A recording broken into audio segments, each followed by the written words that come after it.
Paz do Senhor Jesus, que Deus te abençoe. Já passamos de 100 inscritos, quero agradecer a todos os irmãos que têm acompanhado o canal. Nosso objetivo é realmente edificar a sua fé.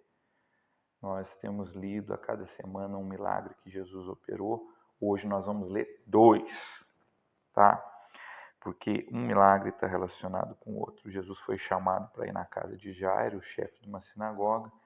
No meio do caminho, uma mulher que sofria de hemorragia há 12 anos foi curada também.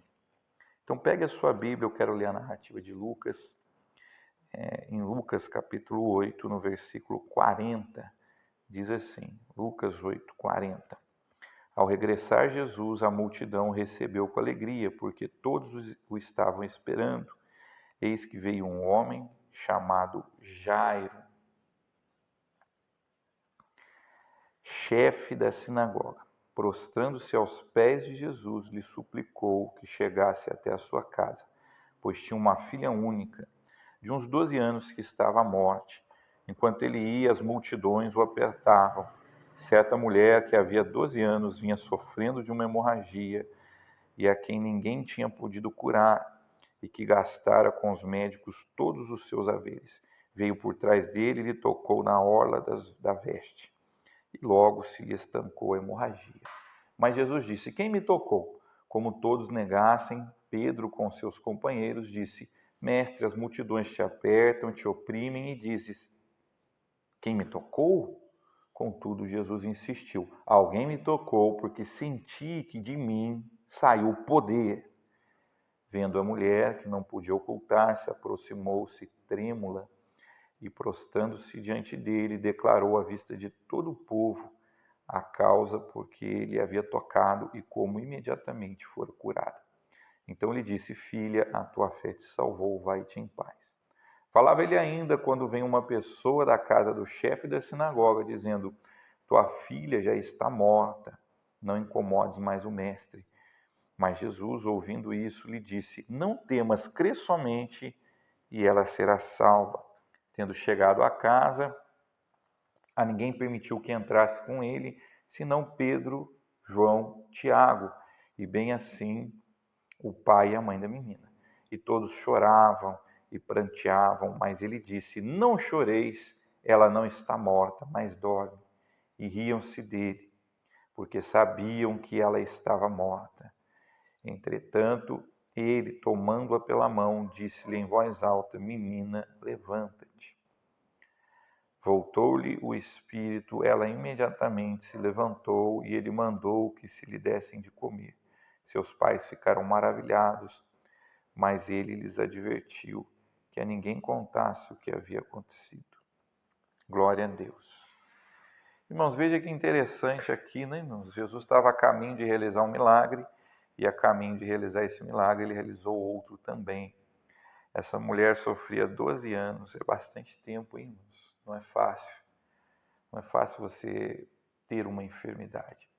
É verdade que os recursos da medicina naquela época eram poucos, mas ela já tinha esgotado os recursos da medicina, que a Bíblia fala também que ela tinha gastado muito dinheiro.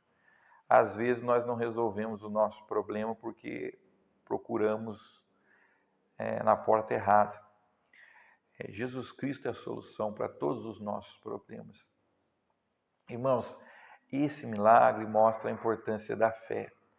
Porque é interessante que Jesus estava no meio de uma multidão e várias pessoas encostavam nele, mas nada acontecia. Mas Jesus percebeu que alguém tocou nele e tirou poder dele. Irmãos, quem crê em Jesus tira poder dele. Poder para ser curado, poder para ser liberto. Quem não crê não tem esse poder, não recebe esse poder. Tem crente que vem à igreja e não sente a presença de Deus, porque ele não teve fé para receber o que foi pregado, o que foi ensinado, o que foi falado, e outros saem do culto cheio do Espírito Santo e recebem alguma graça, algum benefício. Por quê? Porque tiveram fé. Essa mulher teve fé. Tenha fé, irmãos. Jesus Cristo demonstrou que ele tem todo o poder, que ele tem poder para ressuscitar mortos, que ele tem poder para curar enfermidades, que ele tem poder para libertar dos espíritos imundos. Tenha essa fé, creia.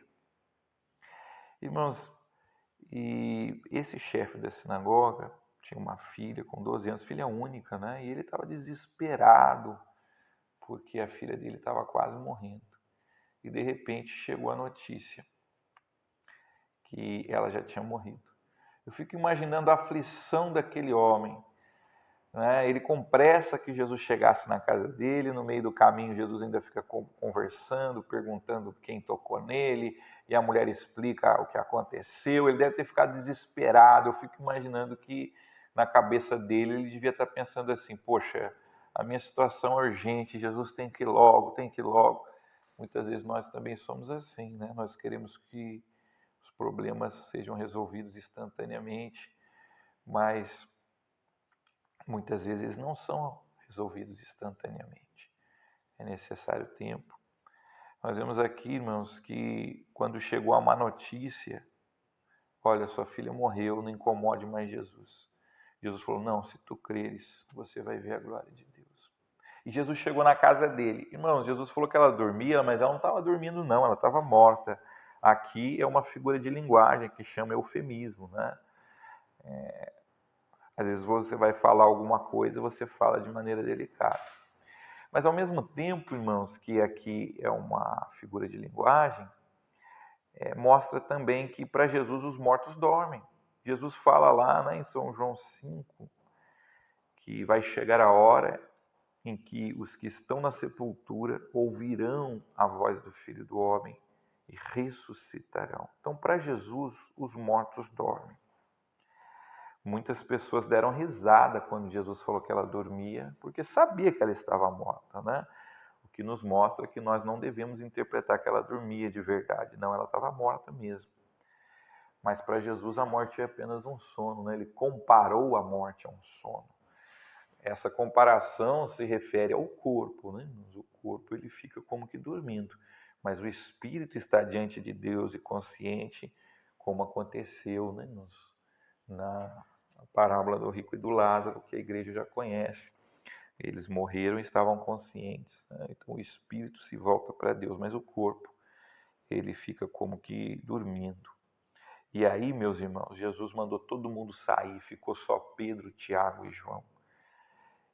Pedro, Tiago e João é chamado de o círculo íntimo de Jesus, porque sempre que Jesus passou dificuldade, nos piores momentos do seu ministério, esses três que estavam próximo dele, Pedro, Tiago e João. Se você for olhar também, quando Jesus estava para ser morto no Getsemane, esses três se aproximaram dele, né? Na transfiguração também esses três estavam mais próximos de Jesus Cristo. Então ficaram só esses três.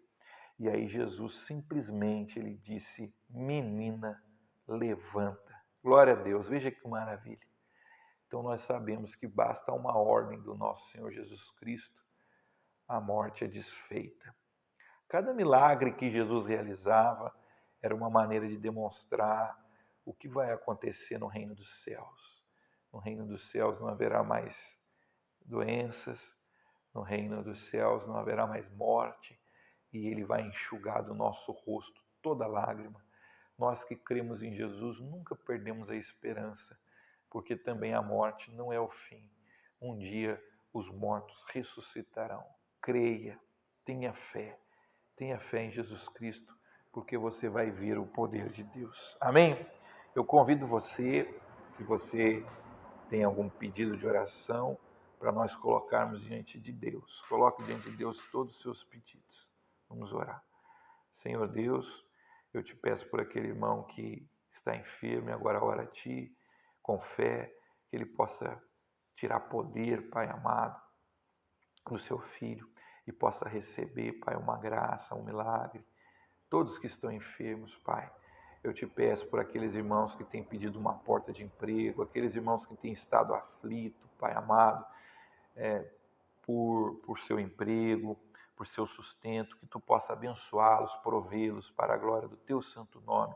Continua abençoando esse canal, continua edificando a nossa fé, Pai amado, que possamos crer no Seu Filho e receber, Pai amado, todas as bênçãos que Tu tens para nós. Te agradecemos por tudo que nos tem feito, Pai, em nome de Jesus. Amém. Então, irmãos, nessa semana nós vimos 2 milagres, né? E a semana que vem nós vamos falar da cura de 2 cegos. Amém? Acompanhe conosco. Que Deus abençoe a sua vida. Um grande abraço.